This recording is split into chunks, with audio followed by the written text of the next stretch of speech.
bersama ya dalam talk show ini narasumber yang luar biasa yang akan berbagi pengalamannya, wawasan dan inspirasi yang seputar hasil belajar materi pembelajaran mendalam. Silakan.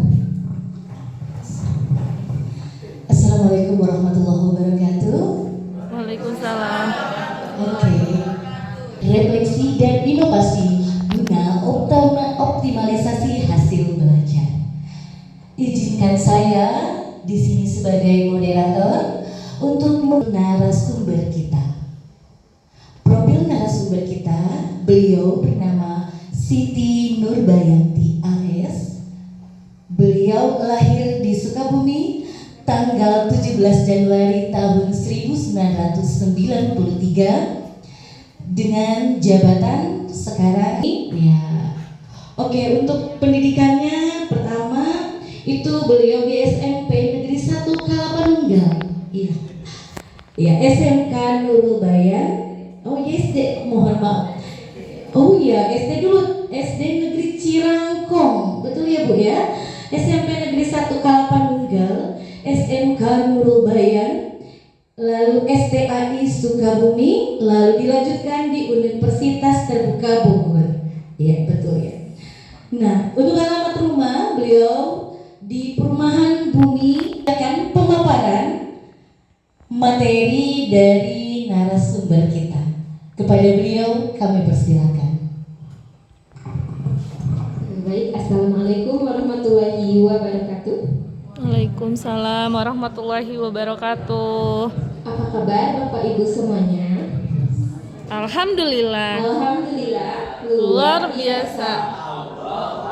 Masya Allah. Sudah siap Bapak Ibu untuk mendengarkan pemaparan dari saya tentang tema meningkatkan kualitas pembelajaran melalui strategi, refleksi, dan inovasi guna optimalisasi hasil belajar. Sebelumnya saya ingin mengecek dulu kesiapan Bapak Ibu.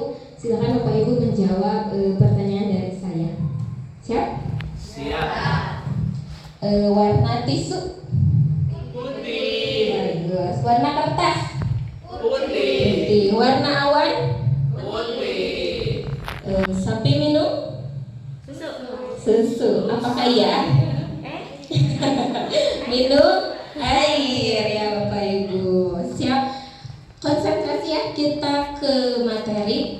Nah, materi ini disusun oleh kami, kelompok kami, tentang peningkatan kualitas pembelajaran melalui strategi, refleksi, dan inovasi guna optimalisasi hasil belajar.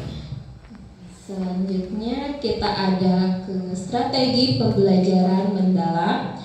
Apa itu strategi pembelajaran mendalam? Strategi pembelajaran mendalam meliputi fokus pada pemahaman mendalam, jadi bukan fokus ke hafalan ya, tetapi untuk menciptakan pembelajaran yang bermakna, yaitu meaningful, berkesadaran atau mindful, dan tiga yang tadi saya sudah katakan, yaitu tentang pembelajaran bermakna, kemudian pembelajaran berkesadaran dan menggembirakan.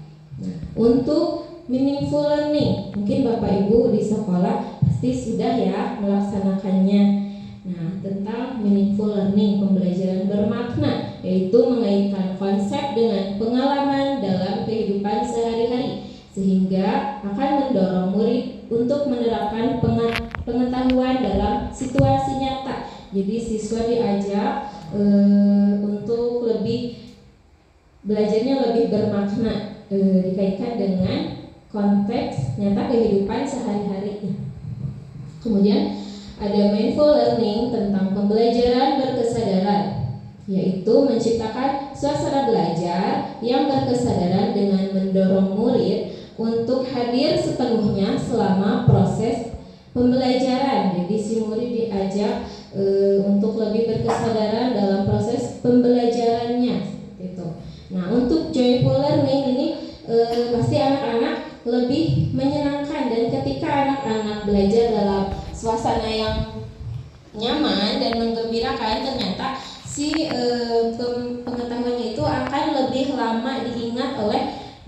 aja. Jadi diharapkan pembelajaran itu bisa sangat lebih menyenangkan gitu ya.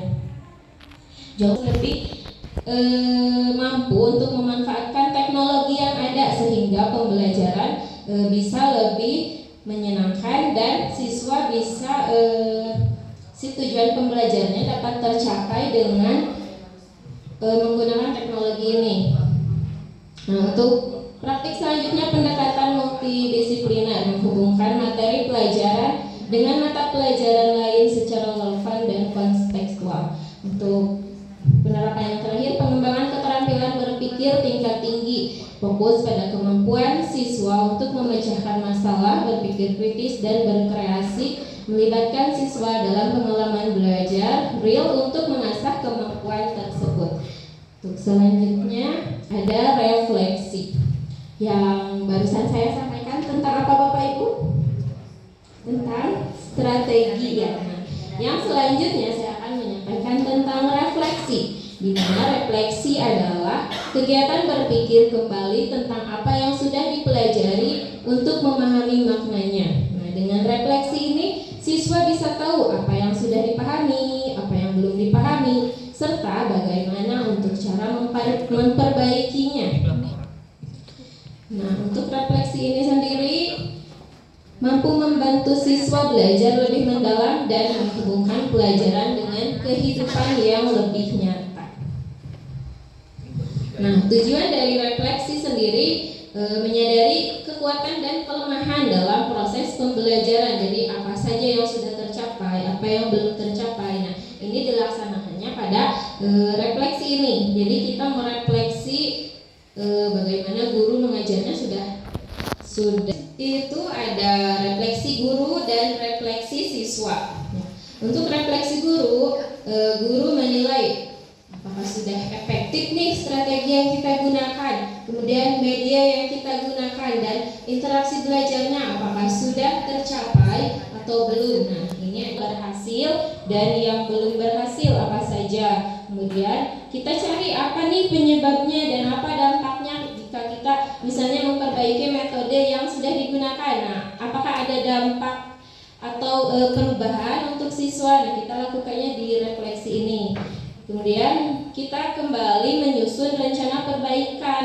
Nah, kita susun rencana perbaikan yang sebelumnya misalnya belum tercapai, kemudian kita susun kembali rencana pembelajaran tersebut untuk pembelajaran berikutnya. Oh ya. Kemudian ada contoh bentuk refleksi, jurnal belajar atau catatan harian, evaluasi dan mencipta untuk memecahkan masalah. Selain itu, murid lebih reflektif terhadap proses belajar yang dijalani, mampu menilai kekuatan dan kelemahannya serta berupaya memperbaiki diri secara mandiri. Nah, dari sikap murid memperlihatkan peningkatan motivasi belajar, tanggung jawab dan kemampuan berkolaborasi dengan teman sebayanya. Untuk hasil pembelajaran mendalam tampak dari kemampuan murid mentransfer pengetahuan ke situasi baru. Dalam arti murid mampu menunjukkan bahwa pembelajaran yang diperolehnya itu tidak hanya bersifat teori saja, tapi anak-anak harus bisa mempraktikkannya juga, jadi lebih mendalam, gitu ya. Tetapi juga aplikatif dalam kehidupan sehari-hari. Contohnya, misalkan kita belajar teori tentang bagaimana anak-anak sebelum belajar kita bersih-bersih dulu agar belajarnya lebih nyaman, gitu ya. Jadi tidak hanya teori, tapi langsung ke langkah-langkah yang nyata.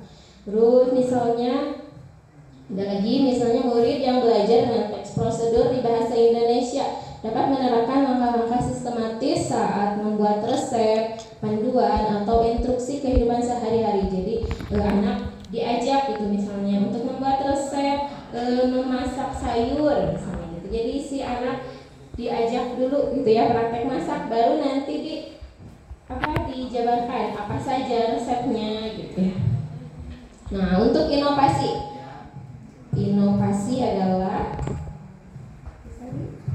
inovasi dalam pembelajaran mendalam. Inovasi pembelajaran mendalam adalah pembaruan atau pengembangan dalam cara mengajar yang bertujuan agar murid tidak hanya menguasai pengetahuan istilah inovasi, saya juga mendengar istilah.